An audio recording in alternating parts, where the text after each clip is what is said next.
Watch right now on the Front News Project. A total blackout in Crimea, occupiers torn apart on the peninsula, hundreds of explosions, exclusive video. Moscow is shaking again, oil refineries are burning, Ukrainian drones are getting closer and closer to the Kremlin, and Putin has also promised to start a war with NATO. How will the alliance respond? Fiery, intense, and floating. Watch Frontline footage right now.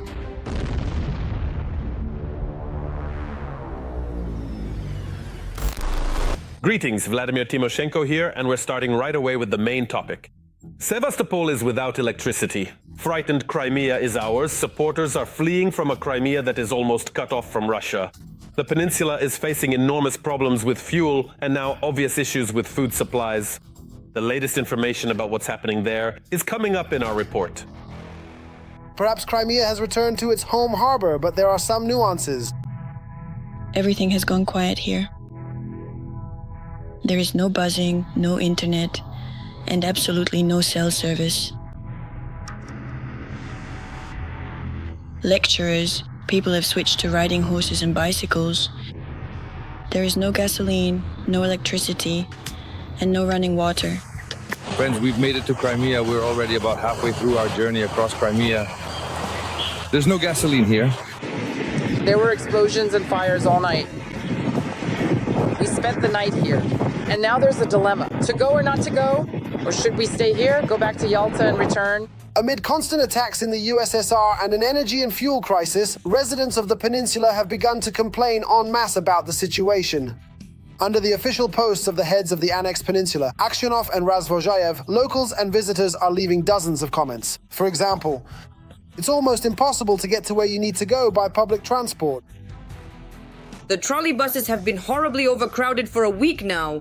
They didn't even stop. They simply have nowhere to take people. Today, since 10 a.m., there's been no electricity in Dolina, and the trolley buses aren't running at all. So I'm sitting at work thinking, will I even make it home today? And there's been no power there since 10 a.m., which means the child is sitting there without water or food. Crimeans are facing widespread financial difficulties due to problems with electricity and gasoline. How can you pay for utilities, loans, and taxes if your income has dropped significantly? I work as a taxi driver. I use gasoline and propane. Over the past month, I haven't been able to get a fuel coat even once.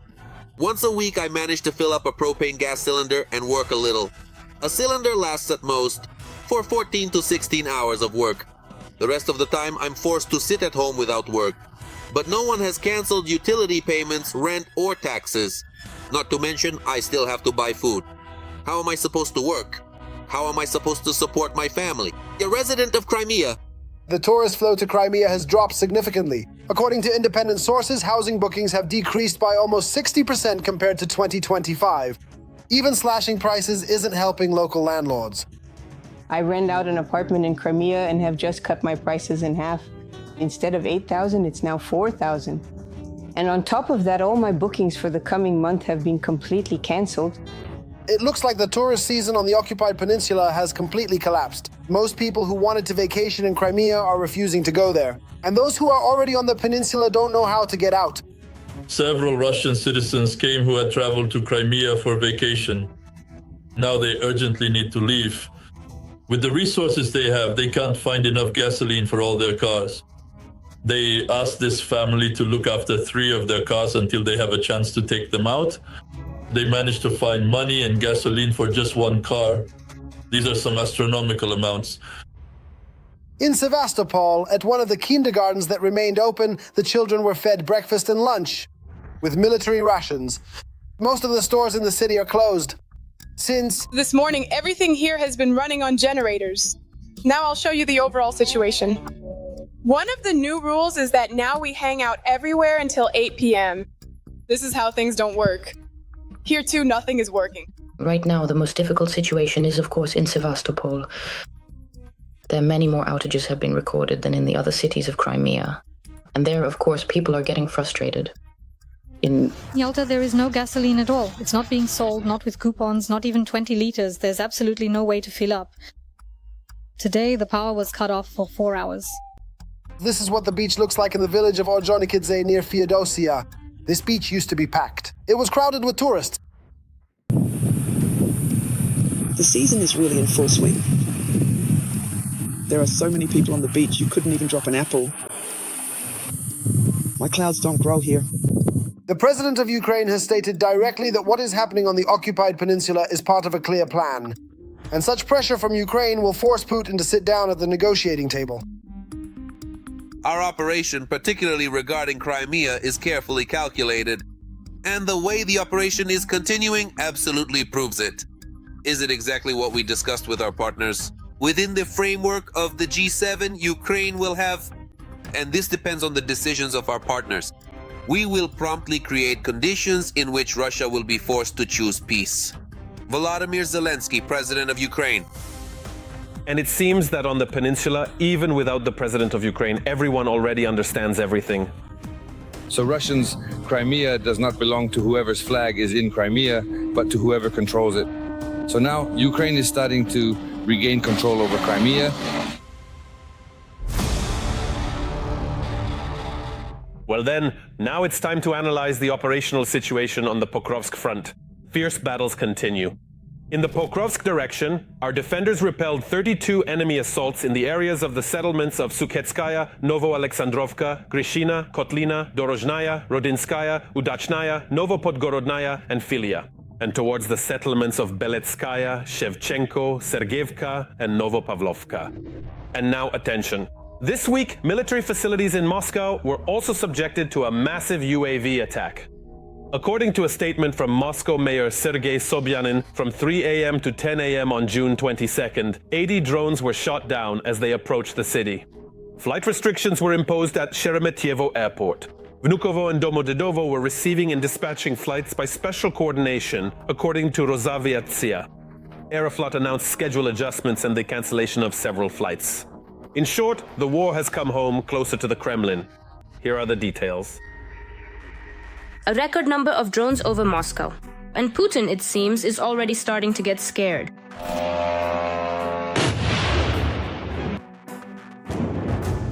According to Mayor Sergei Sobyanin, the attack lasted from 3 to 10 a.m. on June 22nd. 80 drones were shot down as they approached the city. But this situation is no longer an isolated incident. This is the third mass attack in the last 5 days. Similar raids were recorded on June 18th and 19th.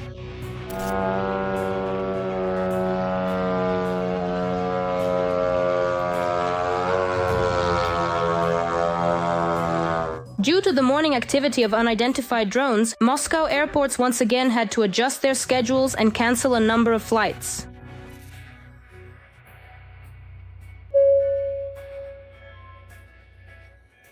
Attention all passengers, please be advised that there are currently some delays on the rails. 51 to 97. While the mayor of Moscow was, as usual, reporting the successful downing of all targets, the General Staff of the Armed Forces of Ukraine confirmed.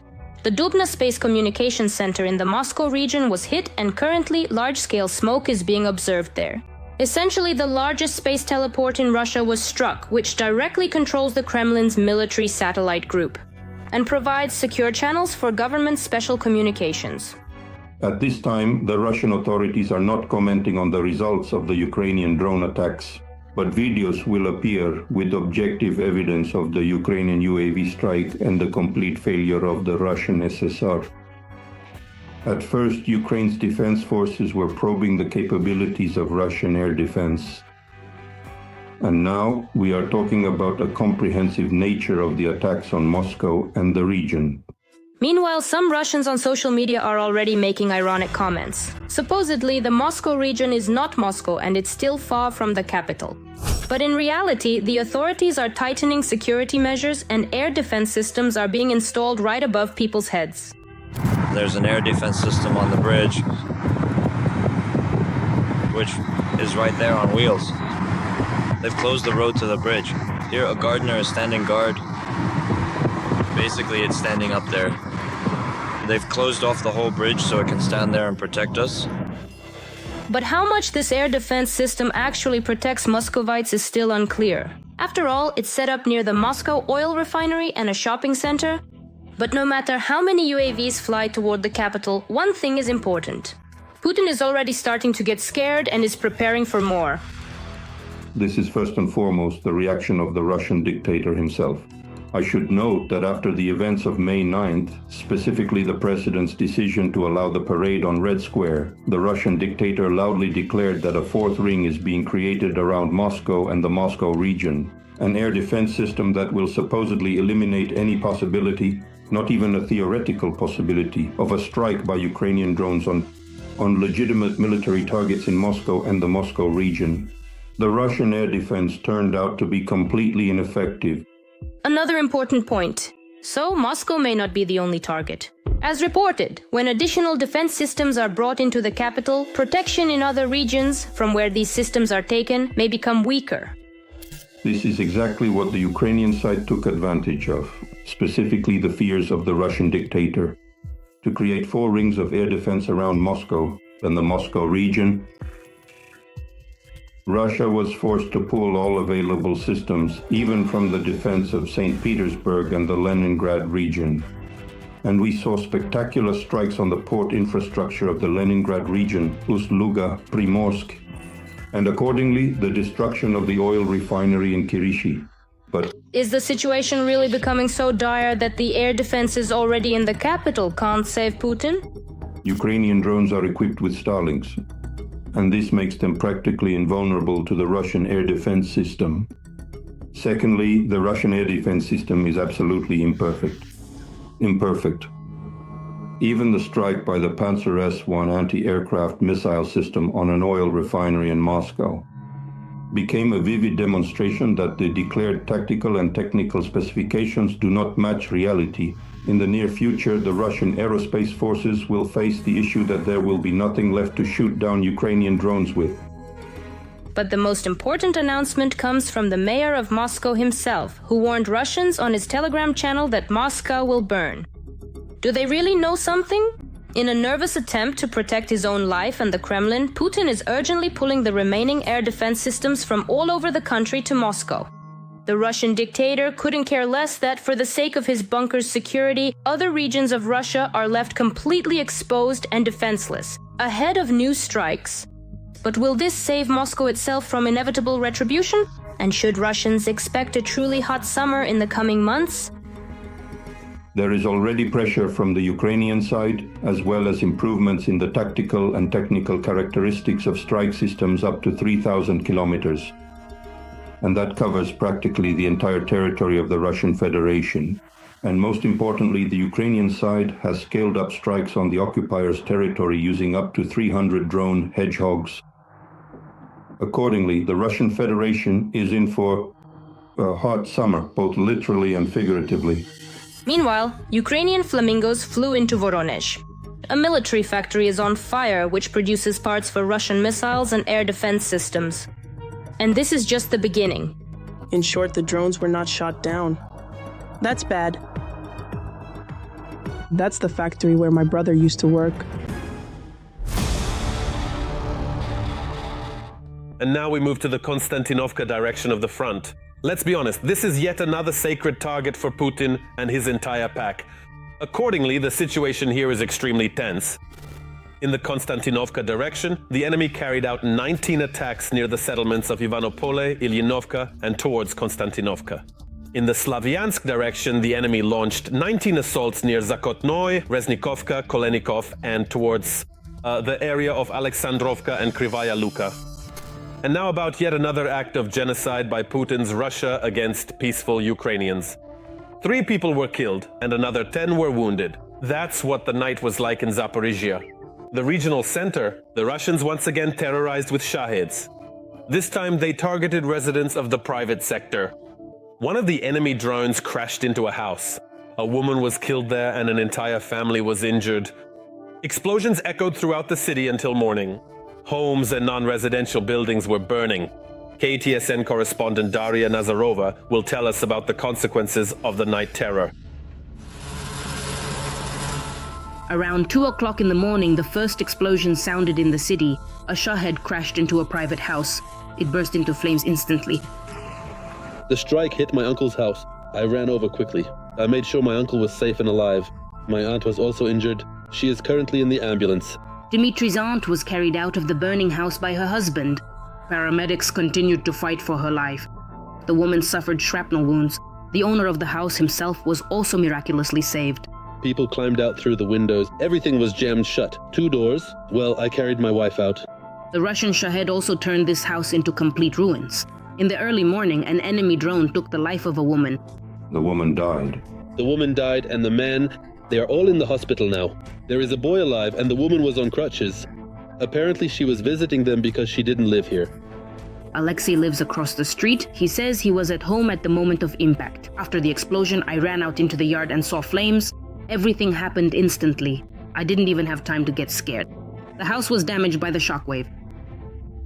Mainly what? All the windows were blown out. Glass shards cut everything. The door, the windows, the roof was damaged. We started putting out the fire right away before the emergency services arrived.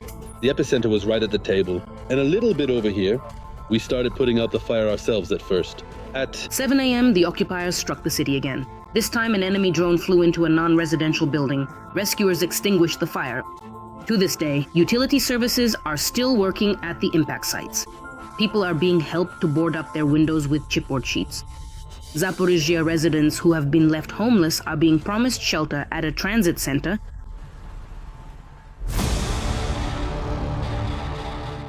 And now, an analysis of the situation on the southern Slavajanski front. The enemy army's bloody rampage continues. And here as well. On the southern Slavajanski direction, the enemy attacked our unit's positions 11 times. In the areas of the settlements of Veterinarnaya, Staritsa, Sinelnikovo, and towards the settlements of Liman, Izbitskaya, Vilcha, and Kolodesnaya. And here is another crucial point. Thousands of long-range missiles from Western partners are on their way to Ukraine. Here is a specific case. The United Kingdom has begun work on developing new, inexpensive, long-range missiles for Ukraine that will not depend on American components and could be delivered to the front as early as this year. It is planned that this weapon will be able to strike targets at a distance of more than 500 kilometers. This was reported in a Bloomberg article. But that's far from all the bad news for the enemy. All the details, let's watch. The longer Putin drags out the war, the more weapons Ukraine receives. Putin is becoming weak. He is weakening politically on the battlefield and physically. And against this backdrop, Western countries are taking the next step. The United Kingdom is testing long-range missiles for Ukraine, systems being developed under the Breakstop program. The UK Ministry of Defence has successfully conducted the first tests of the new long-range missile systems. They are being developed to strengthen Ukraine's defense capabilities. We're talking about systems with a warhead of around 250 kilograms and a range of up to 500 kilometers. Such missiles are capable of striking not only targets on the front line, but also deep behind enemy lines. Depots, headquarters, and key logistical hubs that supply the Russian army could come under attack. The United Kingdom's Ministry of Defence has officially commissioned defence developers to begin the process of designing a strike weapon, capable of reaching speeds well over 370 miles per hour, which is equivalent to approximately 600 kilometers per hour, while ensuring that the overall production costs remain relatively affordable and low, at around £400,000 per unit. The main requirement of the project is the ability to produce at least 20 such systems per month. And most importantly, the new weapon must be deployed in Ukraine without American components and without reliance on American data. Essentially, this is about creating an autonomous European long-range strike system. At the same time, the United Kingdom is increasing its current military assistance. The new package, worth £752 million, includes drones, missiles, and air defense systems. The partners have already realized that Ukraine is strong enough. Moreover, this impression is so strong. It made such an impact on them that even Trump realized he had mistakenly perceived Ukraine as the losing side. Simultaneously with British developments, another broader trend is taking shape. Ukraine is gradually becoming not only a recipient of weapons, but also a producer of them. It's good that the will of European countries is visible. Finally, at long last, real steps are actually being taken to strengthen our security.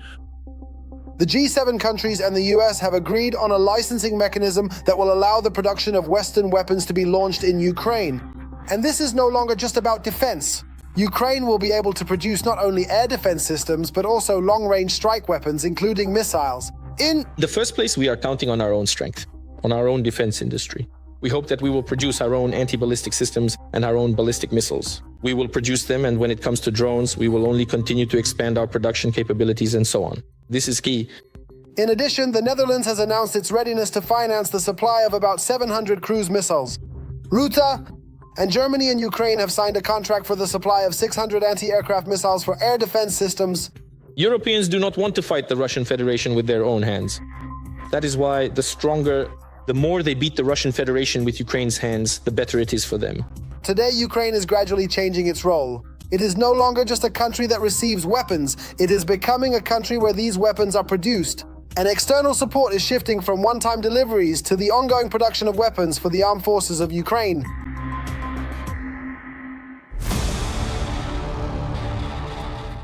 And now it's time to analyze the situation on the Lyman front. The Russian world continues to destroy here as well, to kill and maim. On the Lyman front, the aggressor tried 16 times to break through our defenses, attacking toward the settlements of Shaikovka, Drobyshev, Lyman, Ozernoy, Novoselivka, and Dibrova. But while drones strike Russia every day, Putin, with a glass of champagne in hand, is making new plans for conquest. The bunker grandpa came out in public and promised the graduates of military academies a war with NATO. But he left the fate of gasoline in the country unanswered. More about the new schizophrenic nonsense from the bunker grandpa in our report. With a glass of champagne in hand, Putin decided to tell Russians about the war, the NATO threat, and the stable situation in the country.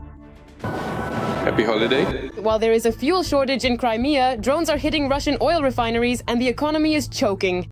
Once again, the bunker grandpa is not talking about how to pull the country out of crisis, but about who else to go to war with. If previously NATO countries limited themselves to supporting the Kiev regime, which came to power illegally by armed means through a coup d'etat, now it's out in the open. In the West, they are saying that they are preparing for war with us. At the meeting with graduates of military academies, Putin suddenly started talking about the threat of war with NATO. According to him, the alliance countries are allegedly preparing to attack Russia, increasing their military budgets, and generally behaving almost like Hitler's Germany before the attack on the USSR. We are ready to respond quickly and appropriately to any external and internal threats. And this is despite the fact that Russia itself has plenty of problems right now. So much so that even the Kremlin can no longer hide them. Everyone there notices everything. Fortunately, information that things are going badly has reached even the highest levels. Because Putin, standing there with a glass of champagne surrounded by people in military uniforms, is nothing more than a backdrop. And Putin himself let things slip multiple times yesterday in his evening statements about how scared he is and about what he actually intends to do. At a meeting with the government, Putin is briefed about the fuel crisis, disruptions in Crimea, and Ukrainian drone strikes on infrastructure. Refineries are operating at their limit, maintenance is being reduced, and the authorities are already seriously discussing restricting fuel exports and even the possible import of gasoline. They do not change and cannot influence, are unable to affect the events taking place at the front. On the line of combat contact, where, as I have already said, Russian troops are liberating one settlement after another, one territory after another. But even against all this, Putin is complaining about something entirely different. Supposedly, Ukrainian drones overshadow Russian successes at the front and create a sense of instability within the country. So these drones, the strikes on civilian infrastructure, for what purpose? Well, to shake up society. Of course, with such extraordinarily intense and massive pressure, especially when the entire West is actively working and providing support for them, and these drones are coming in a continuous and overwhelming stream, the ultimate goal is to create a profound sense of doubt and uncertainty about the strategic actions of the Russian armed forces. Once again, massive drone strikes on Russia. Putin explains them not by the weakness of his air defense or problems at the front, but by Ukraine's attempt to destabilize society. Any dictator like Putin always lies to the very end and always tells everyone that everything is going great for him. If you remember, there was an Adolf Aloisovich who sat in a bunker in Berlin in May 1945 and told everyone that the Wunderwaffe was already flying, that the Americans were already running, that generals were jumping out of windows, and everything else in that same spirit. Therefore, in general, no one anywhere in the world should pay attention to this bravado. Moreover, Putin insists that the situation at the front is supposedly completely under control and that the Russian army will go wherever it needs to. Well, the guys are getting shelled there every day. Absolutely every single day of the week. We'll go wherever we need to. And This is the most telling part right here. Instead of talking about how to end the war or at least stabilize the situation inside the country, Putin is once again selling Russians the image of a besieged fortress. Because the Kremlin cannot admit that it is the war itself that has brought Russia to crisis. This is in fact classic. It's like a little organ grinder whose program, whose mindset is actually based on a very simple theme. NATO is bad, it's going to crush us, and that's why you must accept my absolute power, arrogance, violence, theft, always unchecked. Otherwise, I'll throw you in jail and brand you with shame. And while Russians are standing in line for gasoline, Putin continues to talk about new threats and new fronts. Because for the Kremlin, even an obvious crisis is not a reason to stop, but just another excuse for further militarization of the country. The armed forces are always standing guard over the interests of the Russian state. Good luck to you, and God be with you.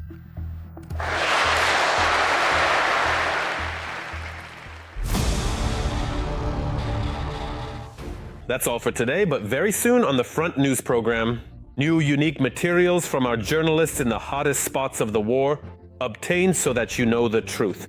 This was Vladimir Timoshenko with you. Take care of yourselves and your loved ones.